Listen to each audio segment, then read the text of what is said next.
It's not going to take too long at all. As a matter of fact, this bum, he's online right now as we speak. And we'll leave. I don't have to leave it up to them, but I choose to at this moment at least. But there's never been anybody treated in the history of politics.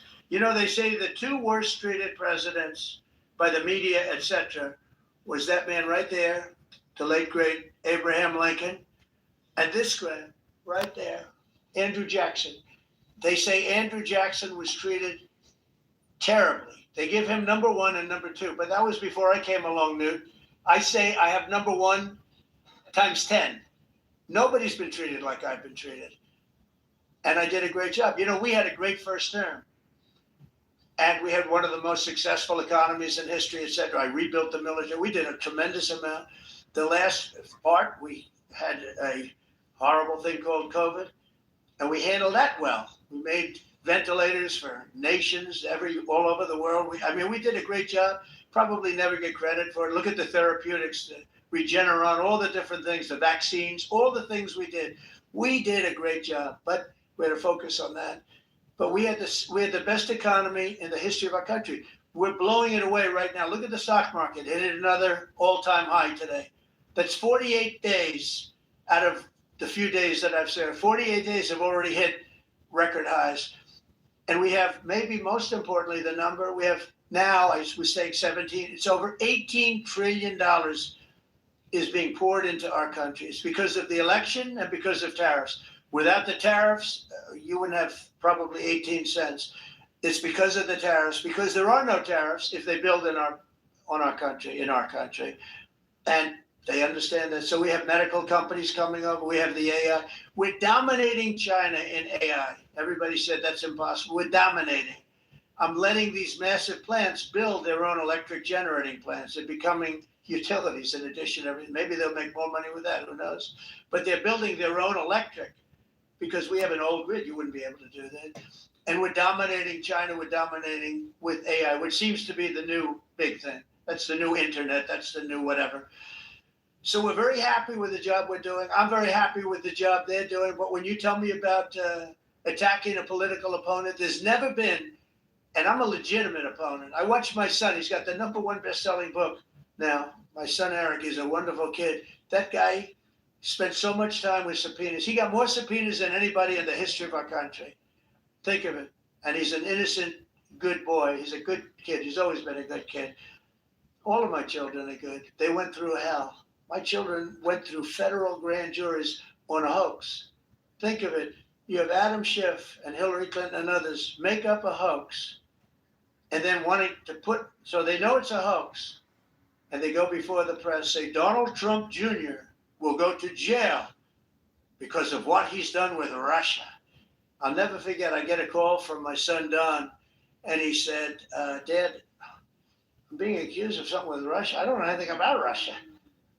He didn't know anything about it. Think of it, how bad they are. They say he'll go to prison for the rest of his life. He knew nothing about it.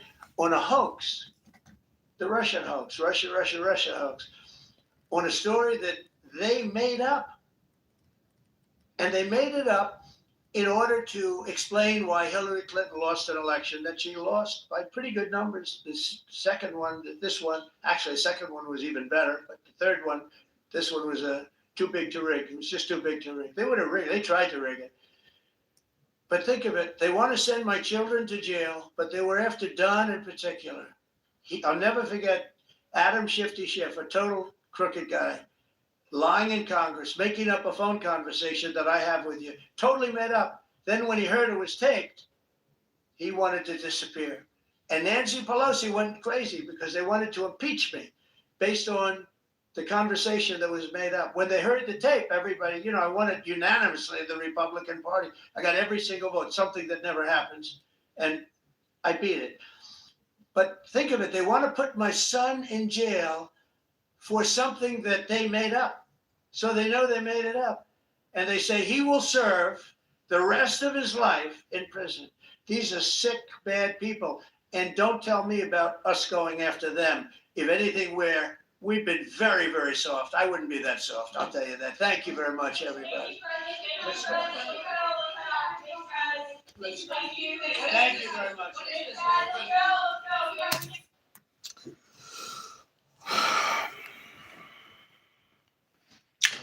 What a lion. What a bum. What a bum. What a damn bum. So basically, what had happened was earlier today, I did a live stream. I saw the first video of the guy getting shot. He was a nurse at a VA, right? All he did was help a woman out who was being violated by ICE. The lady gets pushed, try to pick her up. He gets dominated, not by one, but by 6 ICE agents.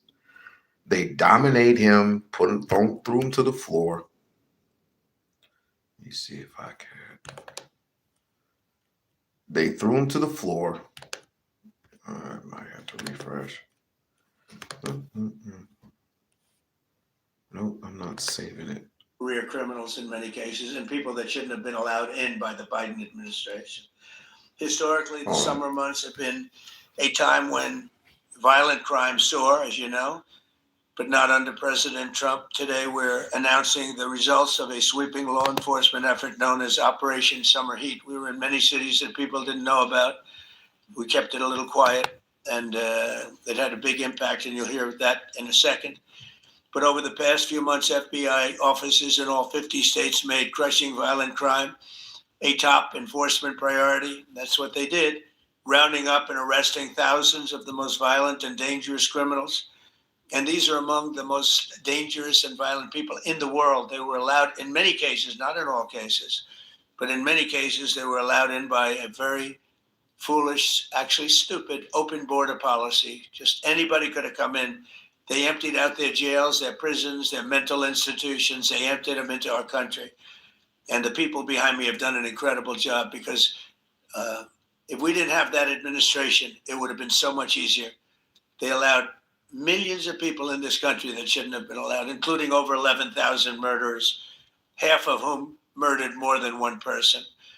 And many of them are gone now, or they're put in prison because we don't want to have them come back. So we literally put them in our prison, which we don't want to do, but we bring them back to their countries.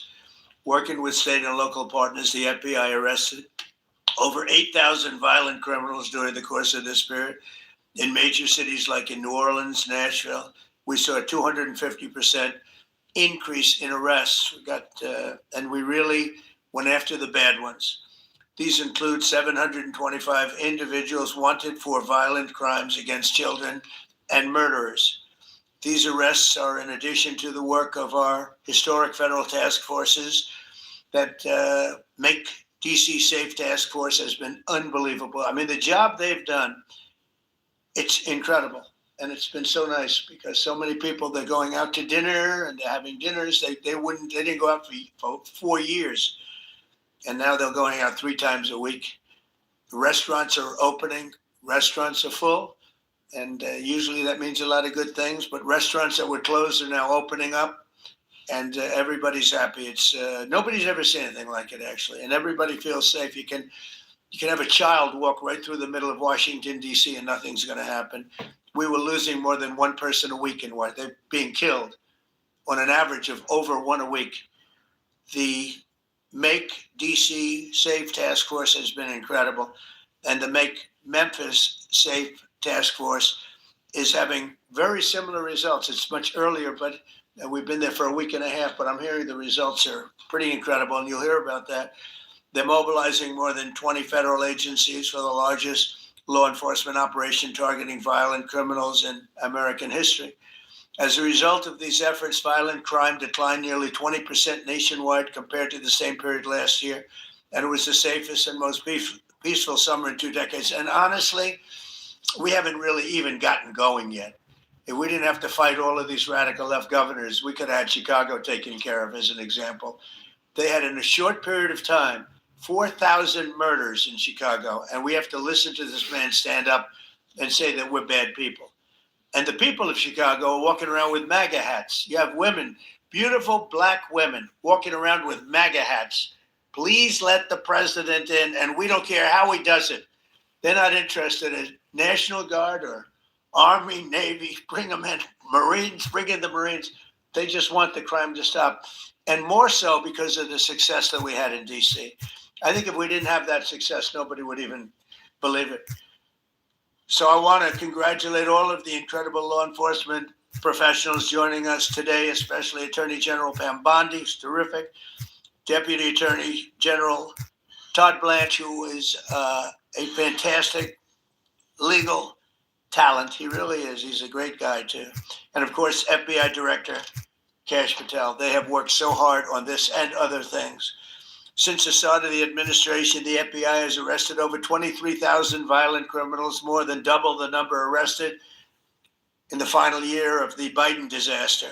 The FBI has also destroyed or severely disrupted more than 170 organized criminal enterprises and gangs, 1,600 of the most violent gangs, and confiscated over 6,000 illegal firearms. And they've tracked down and arrested 4 fugitives on the most wanted list. 4 of the most wanted, actually 2 of them were the most wanted fugitives in the world.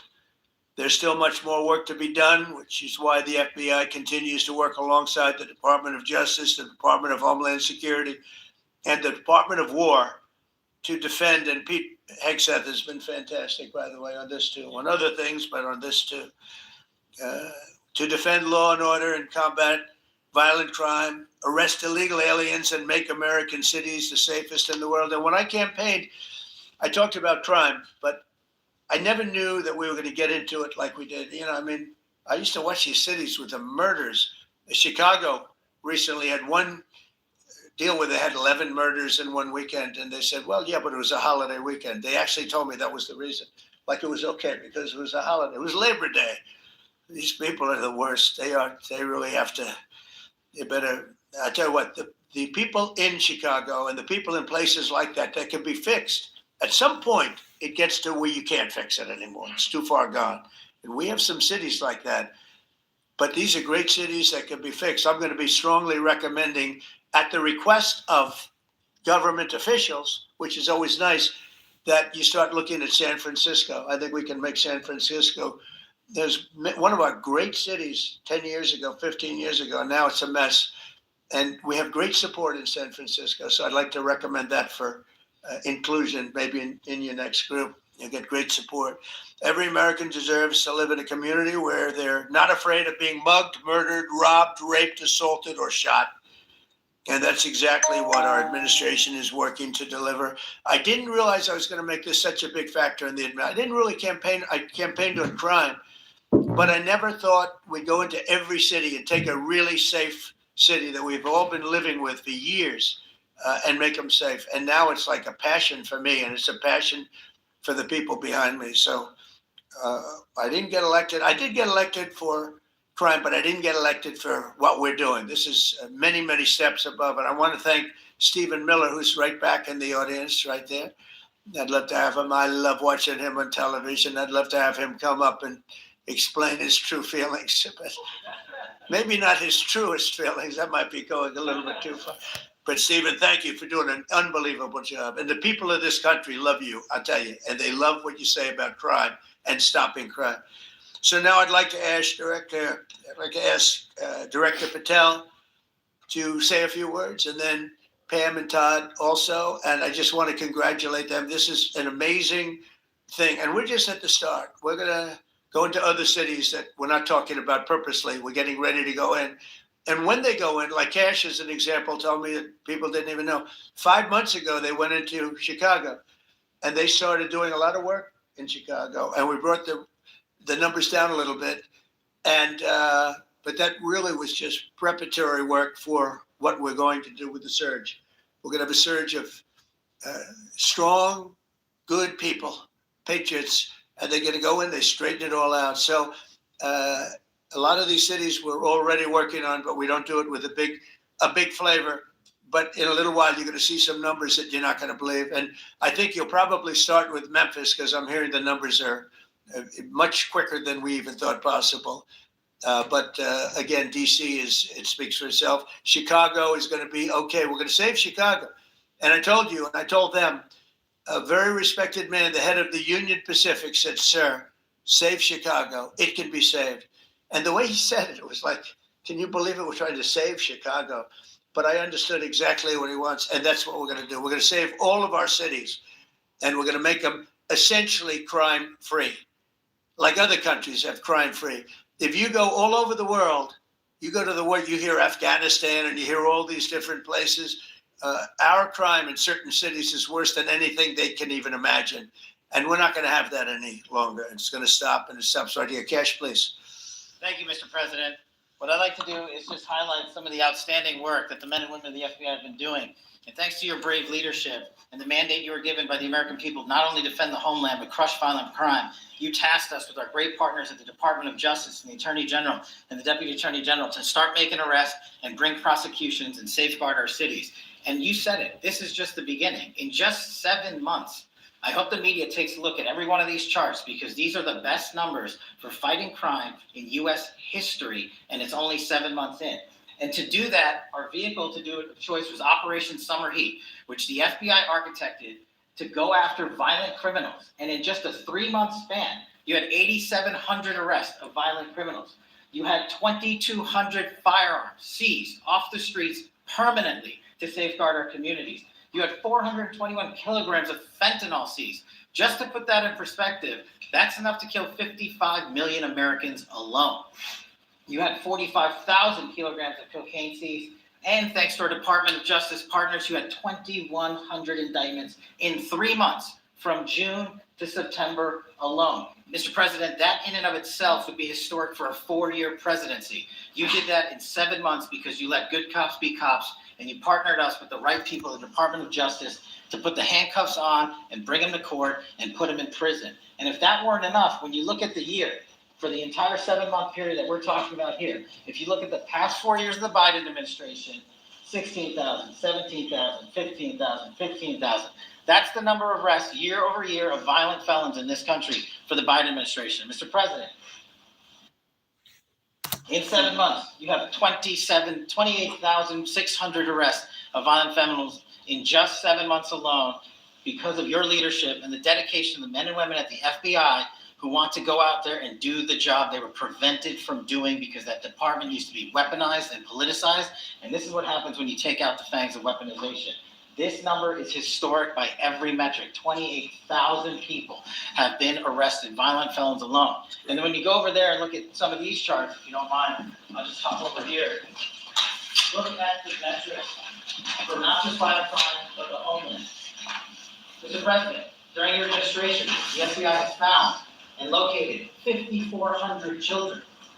That is a 30% increase year to date over the last administration.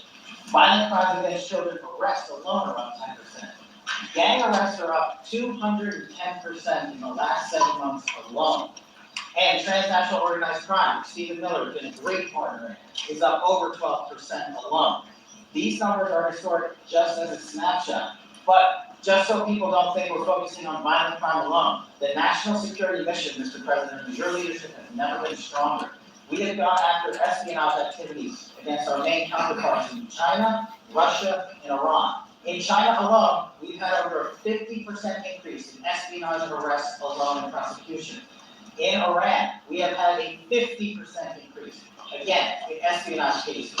And in Russia, we've had a 33% increase in espionage cases alone. When it comes to counterterrorism, year to date, we have 125 arrests this year versus 100 last year, year to date alone. And when it comes to the cyber criminal activities, which are some of the largest enterprises plaguing everyday Americans, we at the FBI have put out a mission to go after cyber criminals like never before. Last year, they had, in total, 191. This year, you already have 252 arrests. 52 arrests of violent cyber criminals. who are stealing from senior citizens, who are violating our children's rights and freedoms, and who are violating everyday Americans. These programs are record. And two of the things I'll finish with that I'm most proud of, Mr. President, this FBI. Fentanyl. As you know, it's a scourge that's killing our youth, 100,000 plus a year. To date, the FBI has seized 1,900 kilograms of fentanyl. That's enough lethal doses to kill 127 million Americans alone. To date.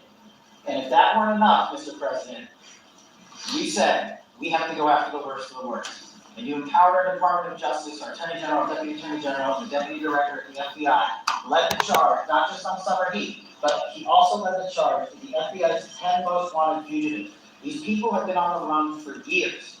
And in 7 months, you captured not 1, not 2, not 3, but 4 of the FBI's most top 10 fugitives. 4. And just to put that in perspective, Mr. President, the Biden administration captured 4 in all 4 years. You're on 7, and we're going to get to 10. We're going to get to 10 of 10. This includes a lady who murdered her 6-year-old handicapped child and fled to India. We got her in 2 months. This includes a narco trafficker. This includes a sex trafficker. This includes another first-degree murder and gangbang. These people were on the run because of the prior administration's reckless policies that destroyed our communities. You came in and the mandate said, go after the worst of the worst. This is just the beginning. This is what happens when you let good cops be good cops at the FBI. Mr. President, I just want to thank you for your incredible leadership, our great partnership with prosecutors who know how to bring cases and make sure these arrests stick. And that's what the Attorney General and the Deputy Attorney General have led the charge across this country. Because arrests without prosecutions are meaningless. We are deterring criminals from doing this activity. We are preventing criminals from coming into America. And we are absolutely crushing violent crime and federal reform and defending this homeland, sir. And not to mention, I almost forgot this one. It took you, sir, 2 weeks to get the Abigail Palmer. Joe Biden had 4 years to look for him. You got him in 2 weeks, thanks to the interagency effort of the FBI and CIA, went to Pakistan, and now 13 brave warriors who were sentenced to murder because of disasters like Afghanistan and withdrawal. They have justice, their families have peace of mind, and we're going to continue to find the others, Mr. President. On behalf of the FBI, sir, I just want to thank you. Thank you very much, Commissioner. Very good. Madam President. Pam, would you like to say something, please? President Trump, Yes, the bitch. men and women of law enforcement say 2 things to me repeatedly. First, you have taken the handcuffs off them and let them do their jobs, and you let cops be cops. That's why all this is happening. The director, the deputy director are working around the clock. All of these great men and women in the FBI, they have families at home, and they are working during a government shutdown right now. Many of them have small children. Many of them, I was talking to an agent this morning, many of them have babies at home, and they are working around the clock to not only keep our country, but our world safe. And that's what Operation Summer Heat did. Thank you, Director, and to the Deputy Director for everything you did on behalf of the Department of Justice, and you're going to continue to keep doing. And they set the stage for what we're doing in Memphis. You're going to hear a lot more about that, our joint task force next week, but they set the stage for Memphis. And last night alone in Memphis, there were almost 70 arrests. There were 12 guns seized, and there was a 70-year-old man arrested as a result of our operation in Memphis who raped a child under the age of 3. That one case makes everything we're doing worthwhile. So thank you all for being here on behalf of both of us. Thank you, President Trump. John, do you want to say something? Sure. Thank you, Mr. President. So this is a great day, and I think there's stats that the director talked about which are important, but I want to give 2 examples of what Summer Heat has done that actually will apply hopefully to everybody in this room. The first is I'm sorry. I am so sorry. I'm sorry. I deeply apologize.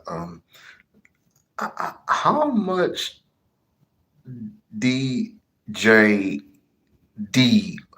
are you people are going to be sucking on?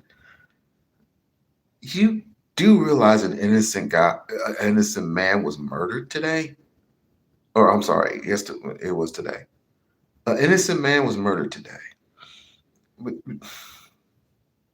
Before I go on my rant,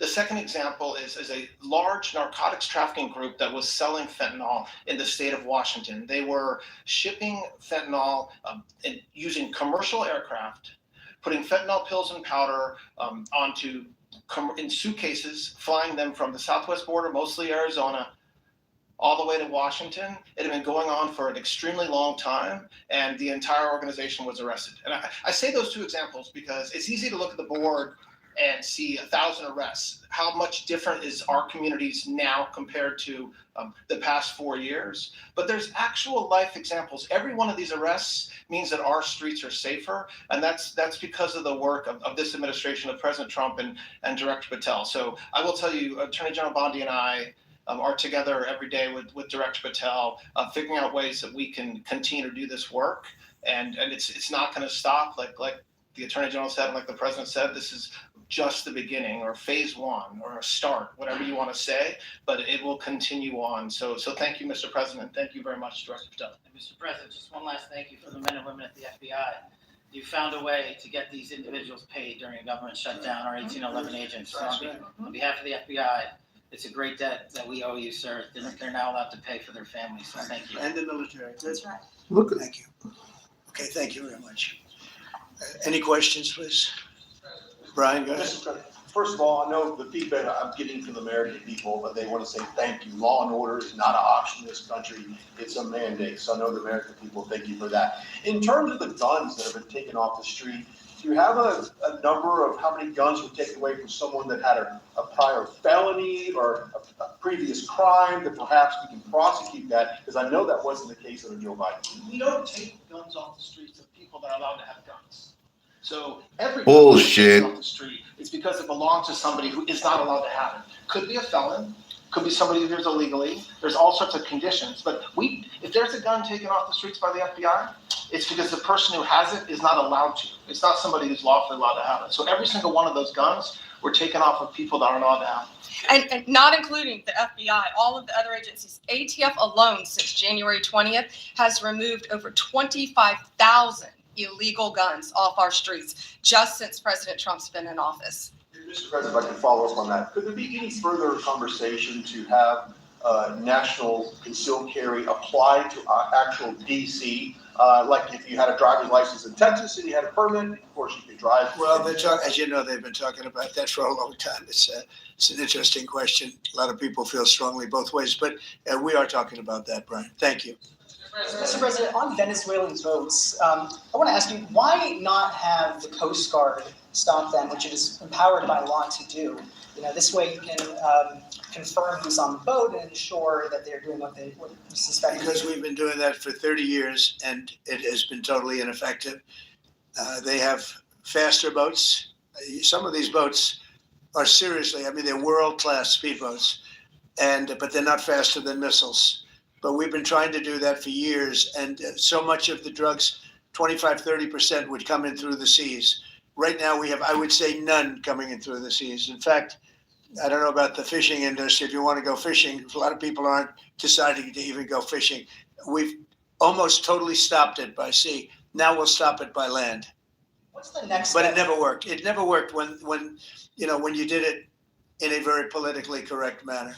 What's the next step in this war on cartels, and are you considering options? Are you considering strikes on land? Well, I don't want to tell you exactly, but we are certainly looking at land now because we've got the sea very well under control. We've had a couple of days where there isn't a boat to be found.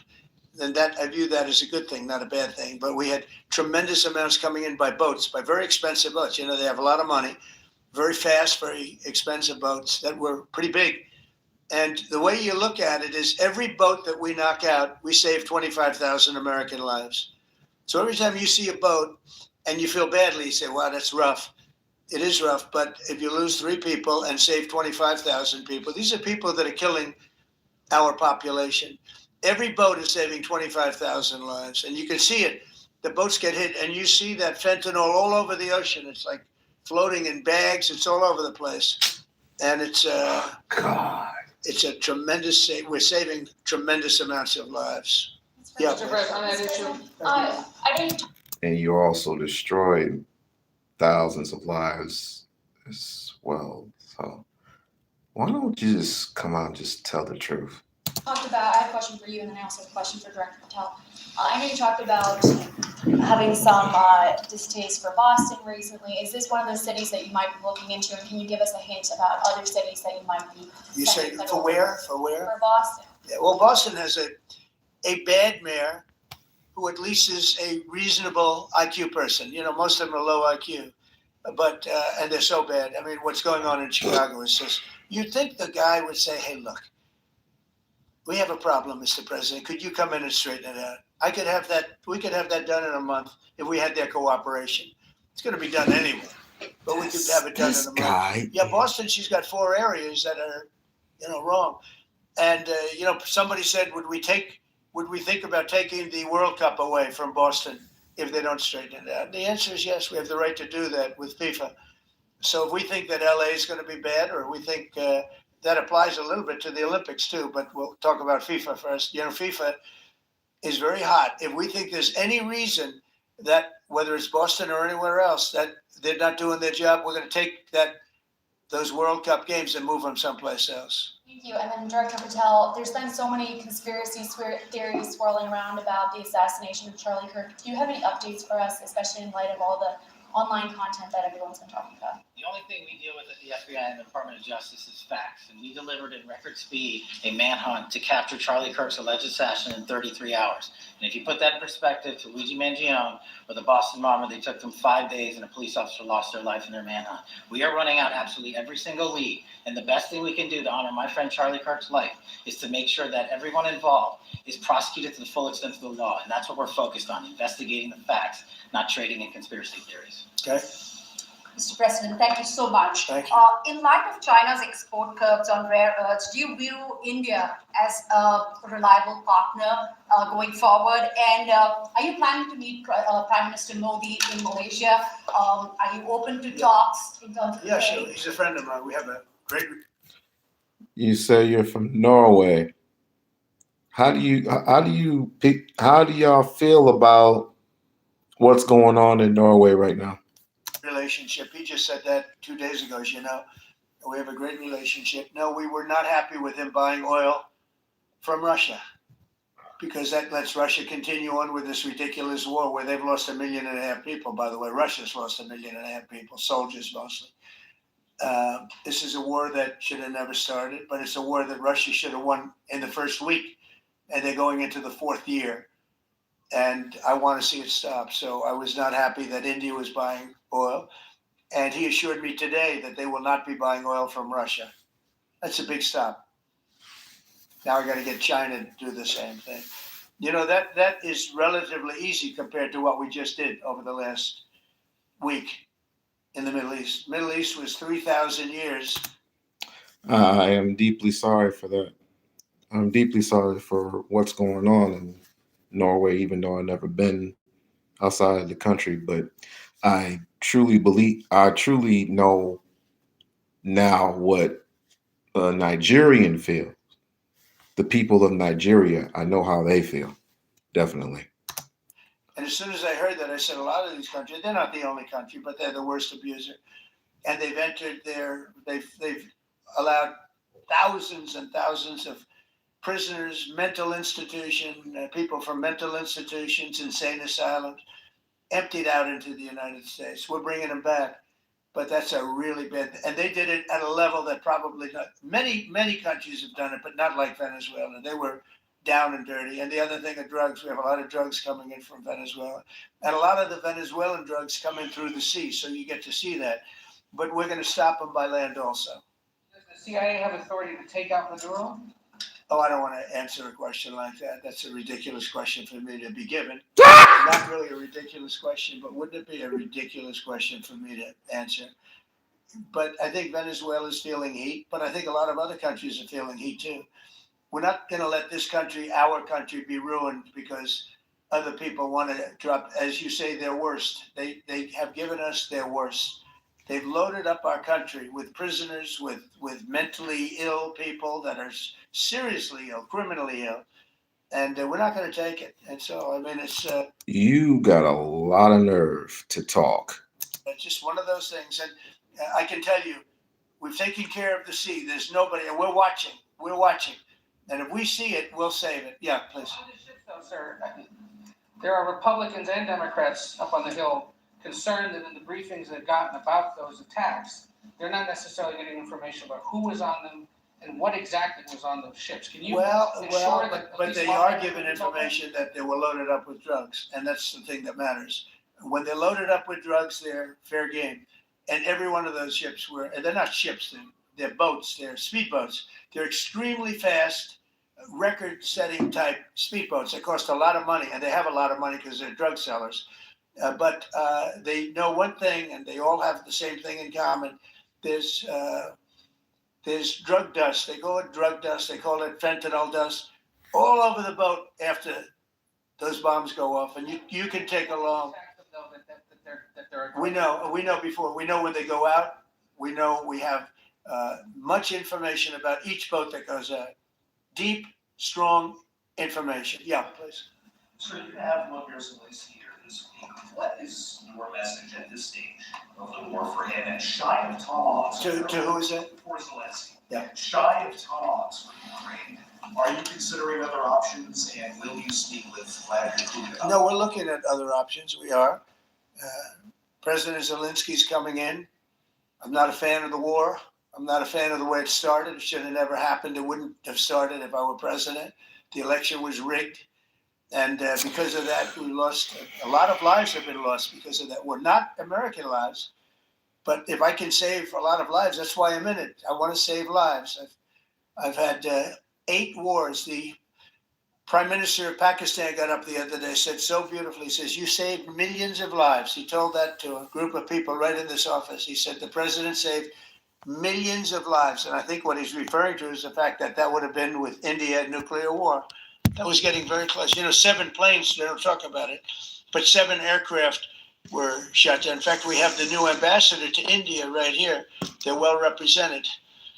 You better represent us, not them. Okay.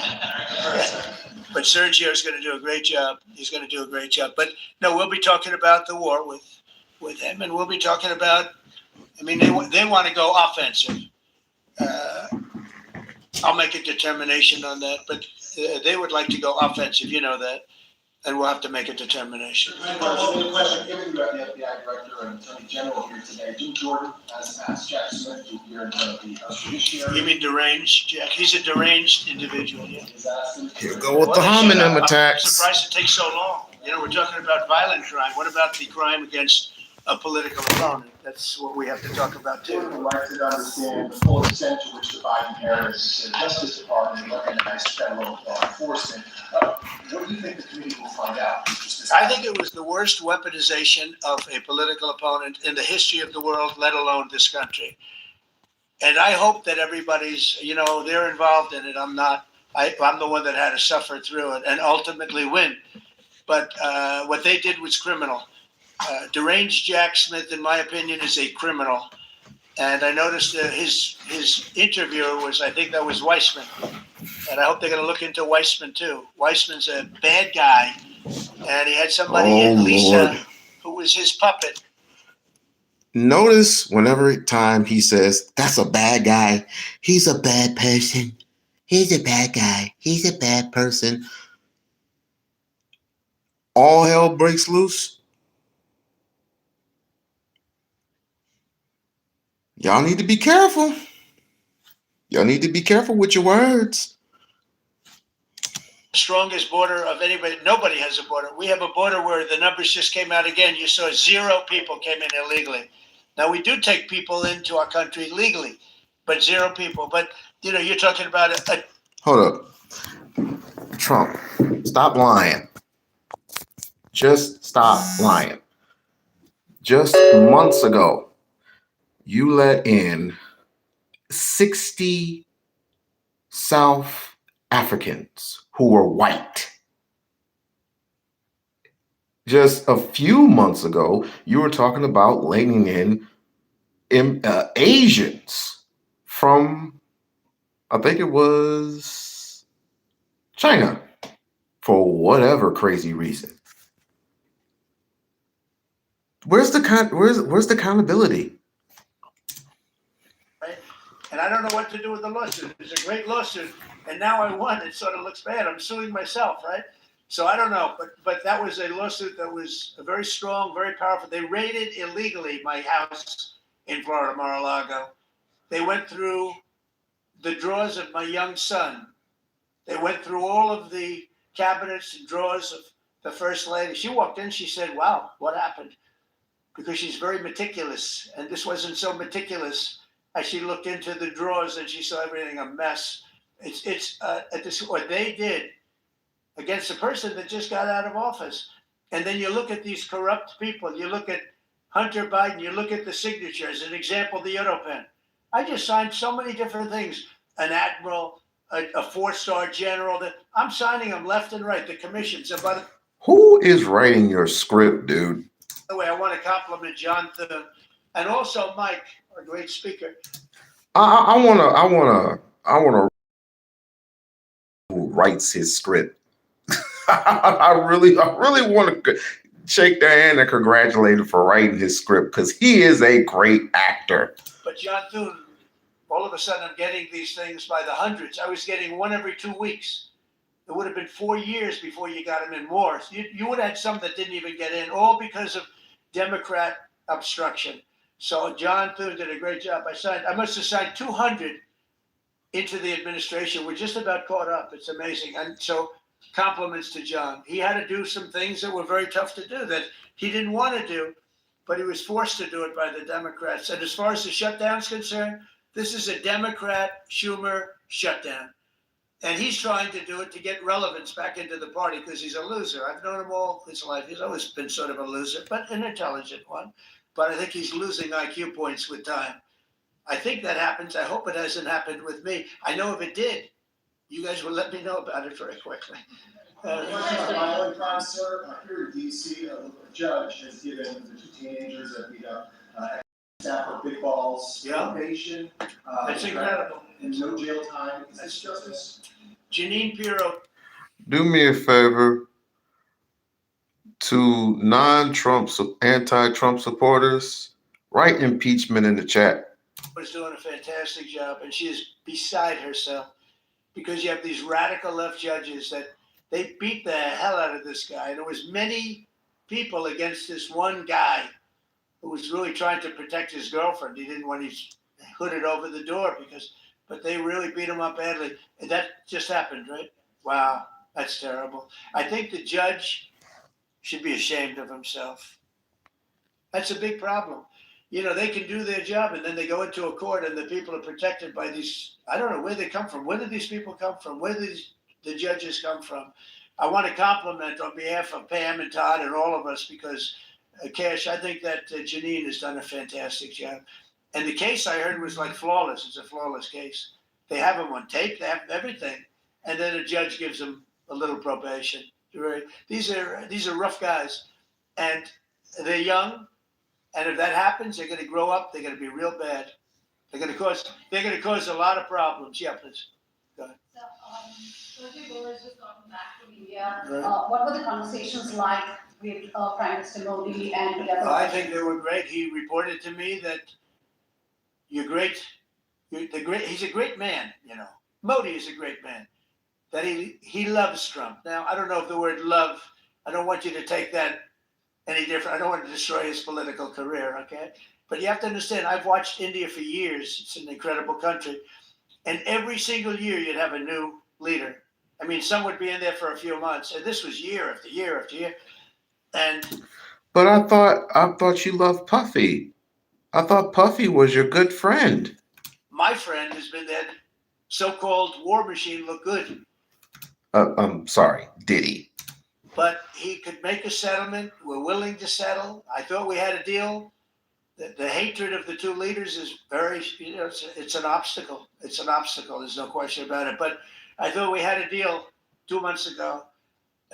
Who would think I created peace in the Middle East and can't get the two guys to settle? But I think we'll get them. But if India doesn't buy oil, it makes it much easier. And they're not going to buy. They assured me they will. Within a short period of time, they will not be buying oil from Russia. And they'll go back to Russia after the war's over. Jennifer? On the shutdown, sir, are FBI officials being paid right now, are all the FBI crews being paid, and are all? Well, that's what I understand. I hope so. Next year, reimbursements present, the 1811, especially that the FBI are gonna receive their patients. Got a lot of people paid, actually. And that's what we're talking We got the people that we want paid, okay? And we want the FBI paid, we want the military paid. You got the people that we want paid. And I'll tell you, the Democrats, they don't talk about this. You know, we're getting rid of programs that we didn't like, but that were negotiated in, but we didn't like. We're terminating those programs, and they're gonna be terminated on a permanent basis. And it's thousands of people, and it's billions of dollars.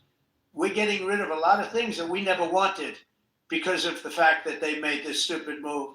And they don't want to talk about it. You know, they have their day coming up. I hear very few people are going to be there, by the way.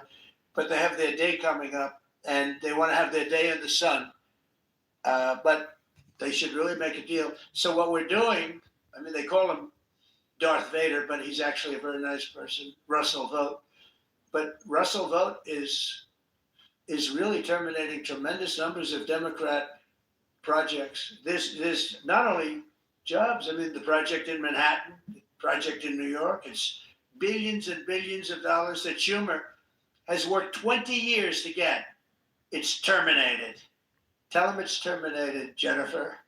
All right. On Hamas, sir, what is your understanding of the pace of returning the deceased hostages? Are you pleased? Well, they're looking for them, absolutely. They're looking. So we have the living hostages all back. They returned some more today. It's a gruesome process. I almost hate to talk about it. But they're digging. They're actually digging. There are areas where they're digging and they're finding a lot of bodies. Then they have to separate the bodies. You wouldn't believe this. And some of those bodies have been in there a long time. And some of them are under rubble. They have to remove rubble. But there are graves, and some are in tunnels that died in tunnels that are way down under the earth, and the tunnels are like 3 feet. Can you believe it? 3 feet high. They lived like this for a long period of time. It's a horrible atrocity. At the same time, we, meaning Israel, but I knew everything they were doing pretty much. I knew most of the things they were doing, but they've killed probably 70,000 of these people, Hamas. And I said, it's time now. So we'll see what happens. We'll also see what happens. Your next question is going to be the weapons. We want the weapons to be given up, sacrificed, and they've agreed to do it. Now they have to do it. And if they don't do it, we'll do it.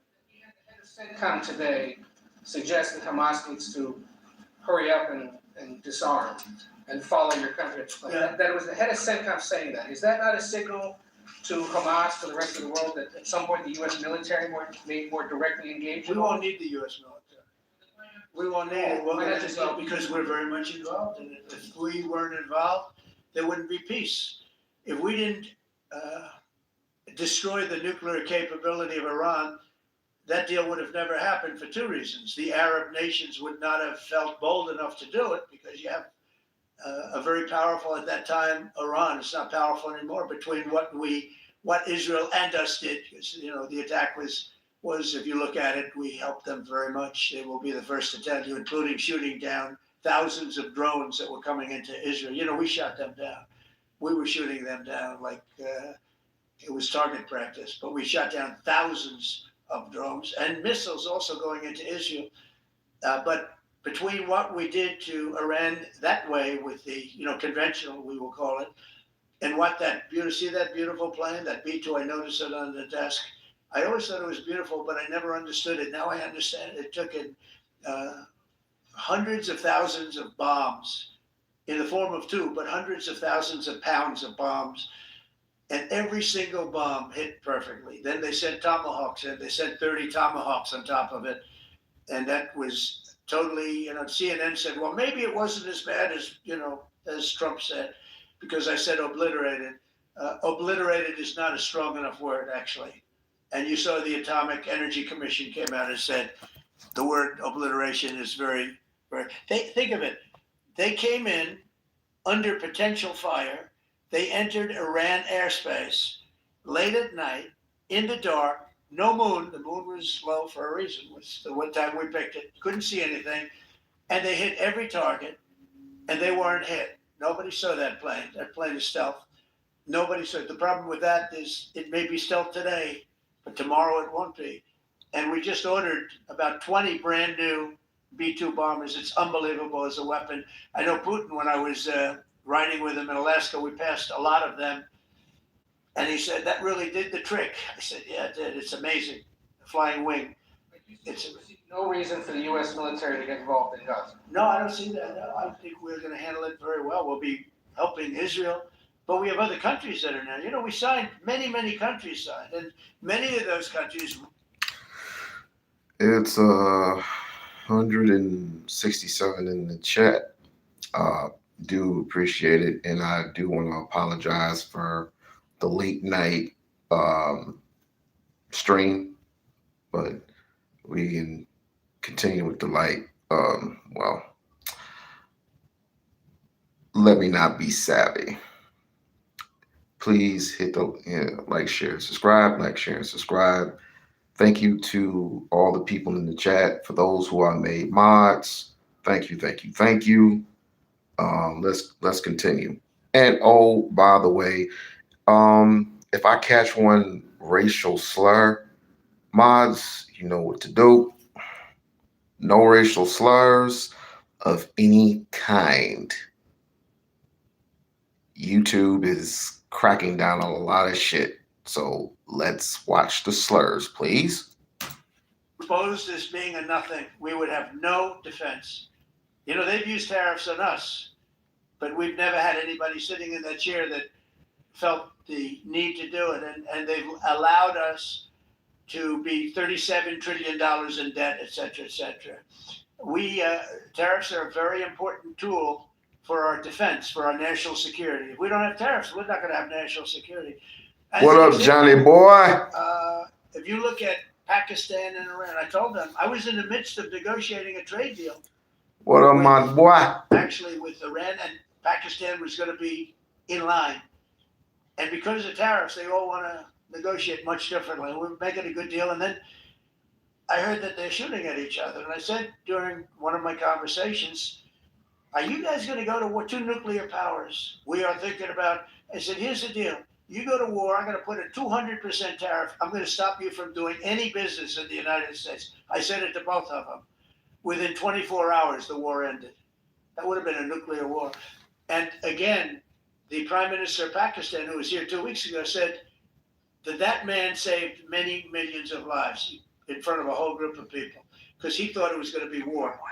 But when it came to war or having to pay massive tariffs, the tariffs overrode. That's why it's so important. Not only the money, we're taking in trillions of dollars, not only the money, the power to keep peace, the power to be used for good is enormous. But a lot of people didn't understand tariffs. It's also made us very rich. We have a big case coming up in the Supreme Court, and I will tell you, that's one of the most important cases in the history of our country. Because if we don't win that case, we will be a weakened, troubled, financial mess for many years to come. I don't even know if survivable is a good term. And if we do, we're going to be the most powerful economic country in the world. And all we're doing is using them as a defense against what took. That is right, Diamond. Tariffs are being paid by us through our taxes. Place for many years. China would charge us tariffs. It was incredible, but we weren't allowed to charge. We're allowed to do whatever we want. We just had presidents that didn't want to do it for whatever reason. And it was nothing. But of the 8 wars, I was saying 7 of the 8 wars, I would say tariffs are directly responsible for me ending 6 of them, 5 or 6.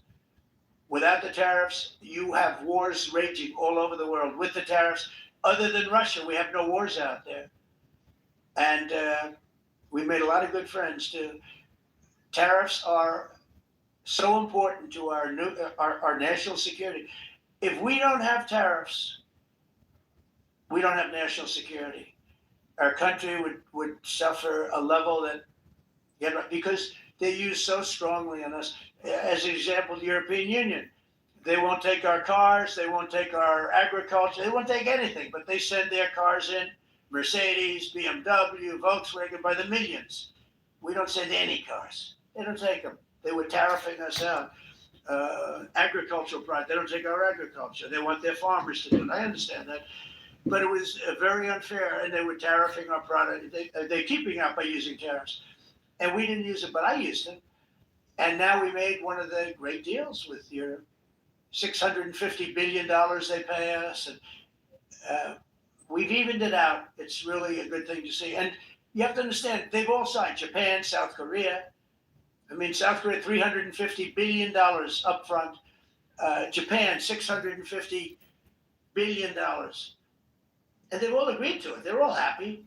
But before, it was a total ripoff. And if we don't have the use of tariffs, we have no national security. This country will have no financial security, will not have national security. And the people that brought the lawsuit are people that are aligned with foreign nations that are now being treated fairly, as opposed to just ripping us off and ripping us asunder. So, if we are not allowed to use what other people use against us, there's no defense. It would be a disaster for America. That's why I think I'm going to go to the Supreme Court to watch it. I've not done that, and I had some pretty big cases. I think it's one of the most important cases ever brought, because we will be defenseless against the world. Okay. Did you have one? Yes, please. Thank you, Mr. President. I want to ask you about the Georgia Senate race. I know it's very early, but there's several Republicans in that field that are vying for your endorsement. A lot of good people in that too. Yes. I know. Again, people in the chat, one more time for your boy, right? Impeach. I haven't made a decision on that, but you have some very good people in the Georgia Senate race.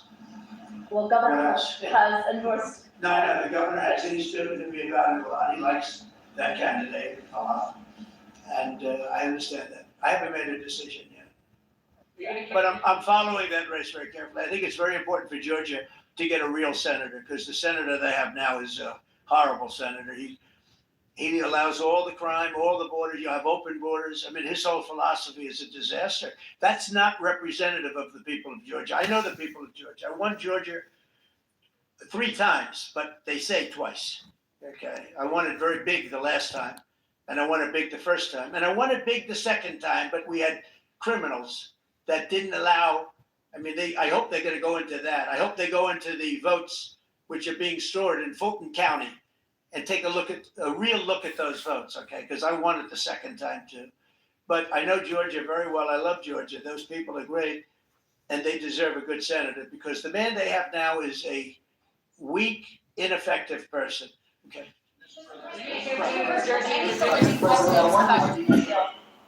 By the way, you won Georgia 3 times. Yeah, I agree. Do you agree with me? He's the media. For someone that spends a lot of time in Georgia, I believe you won that. Okay. I really have a question about. You know, the word believe isn't strong enough, right? You know. There you go. It's true. I know I won too. We have the great Newt Gingrich. Newt, you agree with us? Good. Otherwise, I'd have him dismissed immediately from his wife, as you know, is becoming an ambassador to a great country, Callista. So congratulations. And we're going to take a picture. And the only reason I'm doing it, he speaks so well of me.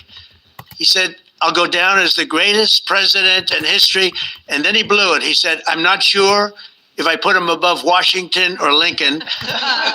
So I'm not that happy about that, dude. I've got a question about the weaponization of the DOJ. The media often says your department is weaponizing the DOJ. Yeah, that's the opposite. It's the opposite. Todd, you represented President Trump in probably the greatest weaponization.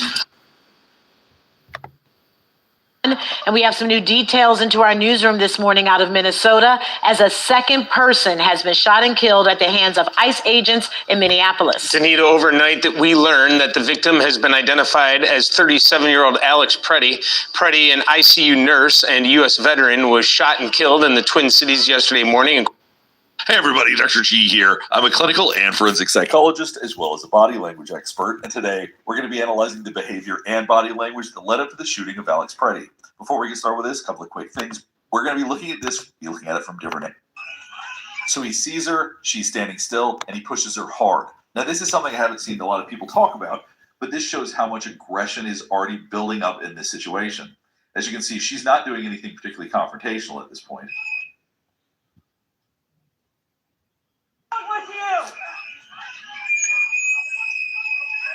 Now, if you can see, he actually walked out of his way to push her over. Watch the Border Patrol agent right here.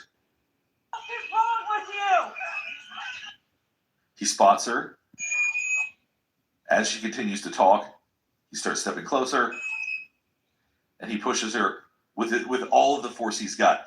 Now, I want you to keep in mind, from a law enforcement perspective, what a bad idea this is.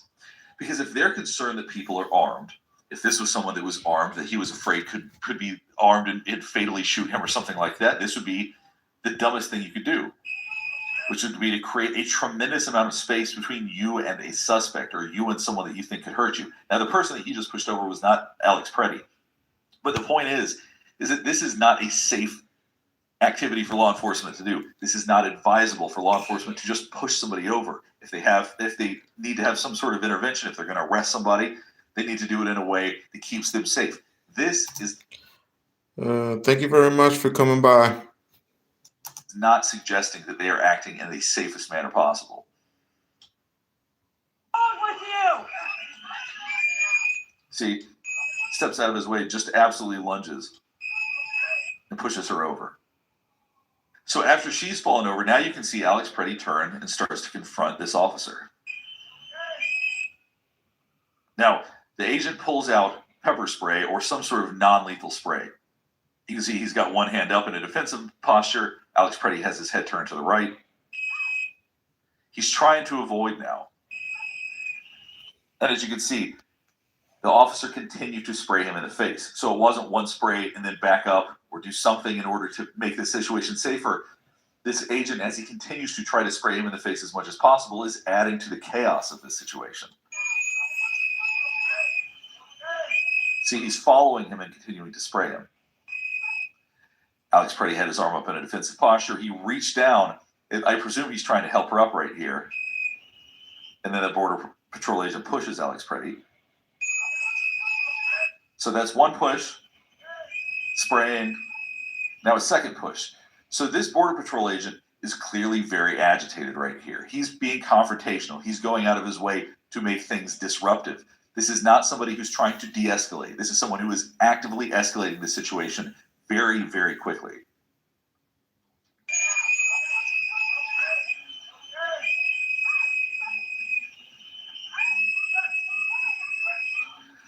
All right, let's go back and look at this a little bit more. So he's being sprayed right there. He's trying to get away from it. He gets pushed. Now the woman that was pushed to the ground, she's standing up. She appears, I don't know if she's reaching for the Border Patrol agent or if she's trying to block the spray from coming at her, but you do see her arms go up. Now he's continuing to spray. Now this is confusing right here. It's very, very hard to see. It confused me a little bit the first time I saw it. You can see Alex Preddy right here grabbing the woman that had been pushed to the ground. Now, I don't know if it's that he can't see and he thinks this is a Border Patrol agent. I don't know if he's trying to hold on so they can't pull him off. It's unclear what he's trying to do, but it almost appears that he's holding her aggressively, but I don't really think that that's his intent at this point. This is not a matter of defending him. It just doesn't really make any sense behaviorally in the context of what we've seen.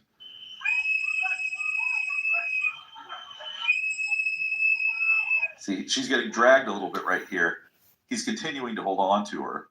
And now all of the Border Patrol agents are pulling him down. At this point, I want you to think about what specifically has he done to get himself pulled over in this situation. The Border Patrol agent that now pushed somebody, sprayed somebody else in the face, pushed him again, is now pulling him off of her. He's pulling him off the ground. At this point, Alex Preddy has literally not done anything else. He has not been violent, hasn't pushed anybody.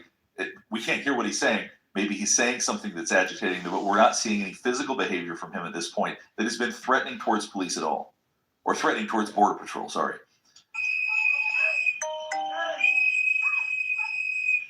I'm going to mute the sound right here so you can just focus on the visuals. I want you to watch this again.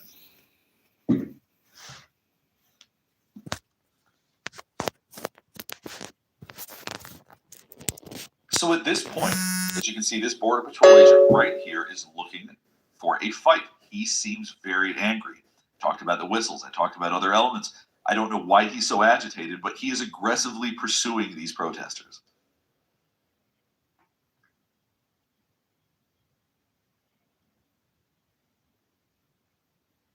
This is the Border Patrol agent we want to keep an eye on because this is the one that essentially instigated this issue. You can see he's wearing jeans and this is the color of his top. Just keep an eye on him.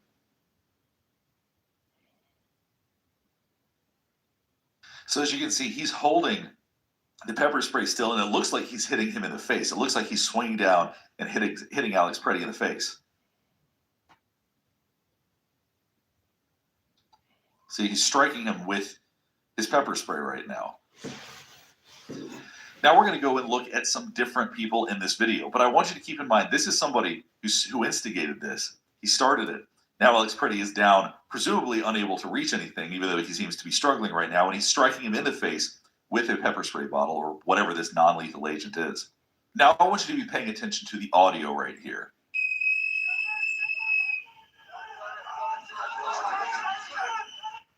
So that's where you heard gun. And then you can see that one agent going into action. You can see him drawing his gun. His gun was already gone. His gun was already taken away, apparently. Immediately. Now I'm going to show you precisely what happened and why I think the shooting occurred. You're going to have to watch very closely. We're going to watch this over and over again, but I want you to pay very close attention. Oh, First thing I want you to pay attention to is the man in the gray jacket right here that just walked into frame. what's with you? Honestly. You see him reaching down. Now I believe that he's grabbing Alex Preddy's ankle right here. Now I'm not sure if he was looking to see if he had a firearm on him right there or if he was trying to help hold him down. Now I want you to pay very close attention to the man in the gray jacket. You see him remove the gun from Alex Preddy's pants.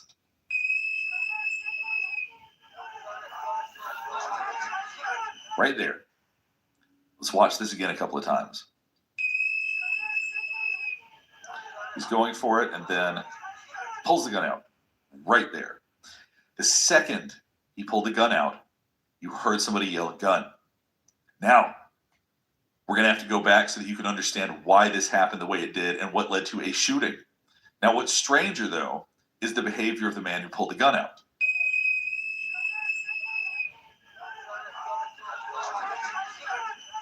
Now, the man in the gray jacket, he didn't say, I disarmed him. He didn't do anything to prevent that. You literally see him turn around and run the other direction. Now, I'm going to show you that footage in a second. Before we get to that, though, I want you to watch the officer in the jeans. Now, right now, he's shuffling around a little bit. The ice is probably slippery. He doesn't have much authority right here. This is not somebody who's standing confidently, who seems to have an appraisal of what's going on, who seems calm. This is someone who seems a little bit scattered right here. Now, he's leaning over. He's observing all of the chaos. Now, keep in mind, the officer in the gray jacket right now is in the process of obtaining the gun. He has probably got his hand on it right at this moment. That right there is precisely when the gun left Alex Preddy's possession. Now you hear this man yell, gun, gun, gun. I do believe the man in the jeans is the one that yelled gun, gun, gun. I'm not positive of that. I think that he was, because I think that as he saw the gun getting removed by the officer in the gray jacket, he just saw a gun and started yelling gun, gun, gun, and drew his own. Watch this again right here.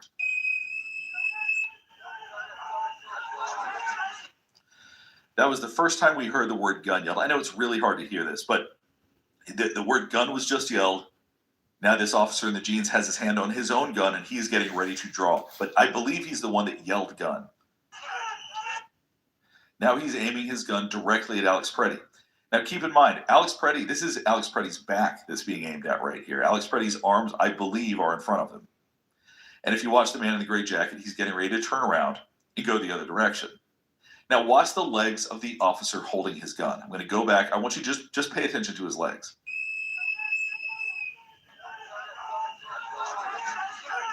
You saw him shuffling from the left to the right. You see the way he's holding his arms. This is a panic response. This is not the response of a confident officer who believes he's necessarily making the right decision. He's panicking right now from what I can see.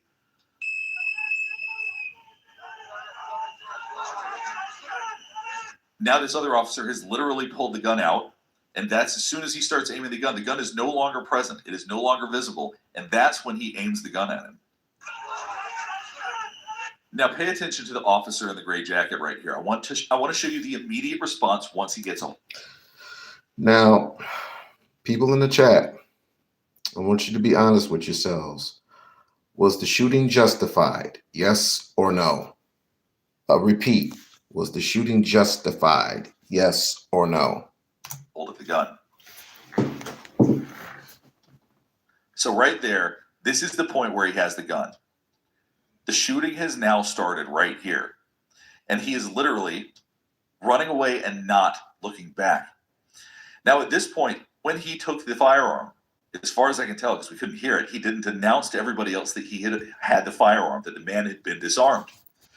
And then you could argue, well, maybe he thought he had a second firearm. Maybe he thought he had one somewhere else. It would be a really bad idea to turn your back on someone if you believe that they are armed and dangerous still. So this I find peculiar. His reaction to this, the fact that he decided to run from this situation without announcing that he had the gun, that the man had been disarmed, that Alex Pretty was no longer armed, I find strange. Let's watch this one last time.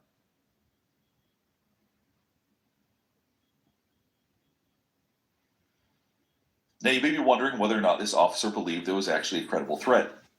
Based on how panicked he seemed, it seems very possible that he genuinely believed there was a threat. Now, did it make sense considering the fact that Alex Pretty would not be able to reach behind his back like that in the position he was in? No, it wouldn't make sense. That would be bad judgment. But it's possible that he may even say he remembers him reaching for a gun. He remembers seeing it. Because human memory is really, really bad. That's part of the reason I always go back and show the same thing over and over again so that people can actually see what I'm talking about. You don't have to take my word for it. You can watch for yourself. So any of these officers' accounts is possibly going to be tainted by their expectations. Perceptions can be tainted by that. So hopefully, if this goes anywhere, if there is any sort of legal pursuit, they're able to use objective footage like what we have here. Because nobody is going to have a firsthand account that is going to be fully accurate. Because in heightened situations like this, perception becomes very, very distorted. All right, let's go ahead and wrap things up here. Hopefully this is helping you better understand some of the behavior, body language, and psychology that led up to this unbelievable tragedy. My goal in this video is to help you see this as objectively as possible, to look at the details that matter, to help you understand the situation. Because these situations are so emotional, it can be very difficult to be objective about it. But hopefully going over all of these details. And we have some new details into our newsroom this morning out of Minnesota as a CNN's Tom Foreman is here to walk us through. They're in the middle of the street. Old Chief Greg Bovino. So Director McCabe. How many people shot believe they were in imminent threat of death by this person who was, by every video we've seen. Joining us now is New York Democratic Congresswoman Alexandria. Reason for them to shoot him in the street. You see directly from DHS's own accounts, they themselves do not claim anything in their accounts or their evidence about these actions, about any. Give me 1 second.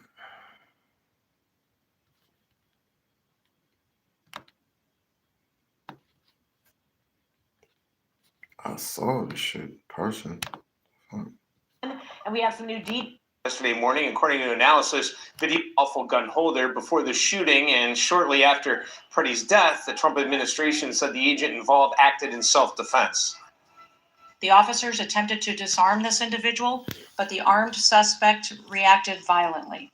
Fearing for his life and for the lives of his fellow officers around him, an agent fired defensive shots. However, eyewitness videos of the incident and several local and state leaders appear to contradict that account.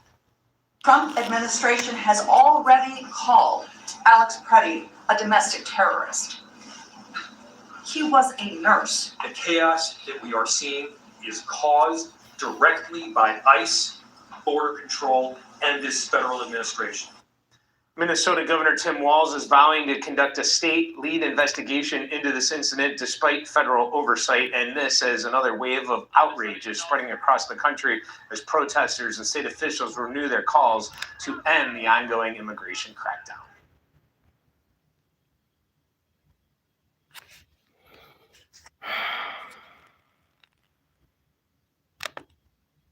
The family of a man killed by federal immigration backwards. towards the pavement. Then in a separate video, shots are fired.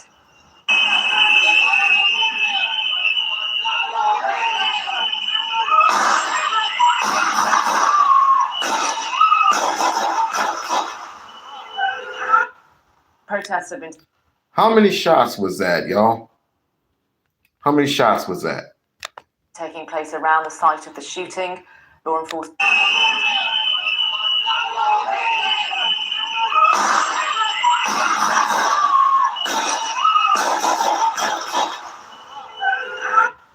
Protests have been taking place around the site of the shooting. One more time.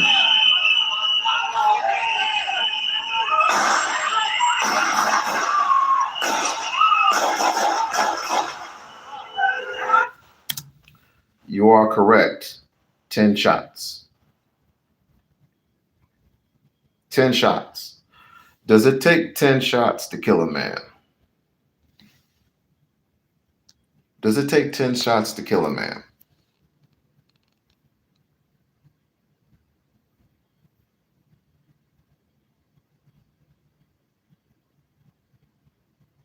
I don't care who they were. Was it my question? My first question was it justified? You answered, and people already answered that. No. The second part of it was, does it take 10 shots to kill a man?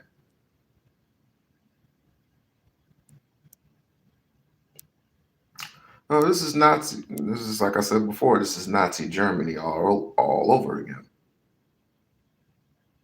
It is what it is. It is what it is. But y'all, this is well, I can't say this has been fun, but just hearing this nutso on make it an emergency. This was an emergency, according to Donald Trump. This was an emergency meeting. This was no emergency meeting. He just wanted to gloat in doing nothing. So just stay safe. Stay safe. If you live in a particular blue state and you see ICE in your direction, don't engage, don't intrude, mind your own business. I want to see your family safe.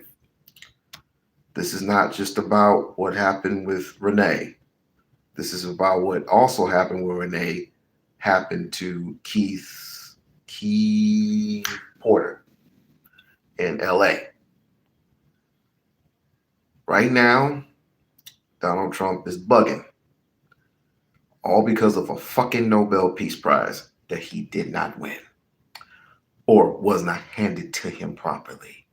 Oh goodness me. Oh goodness me. He did not get his little trophy. Fuck Trump and fuck ICE. Have a rest of your night.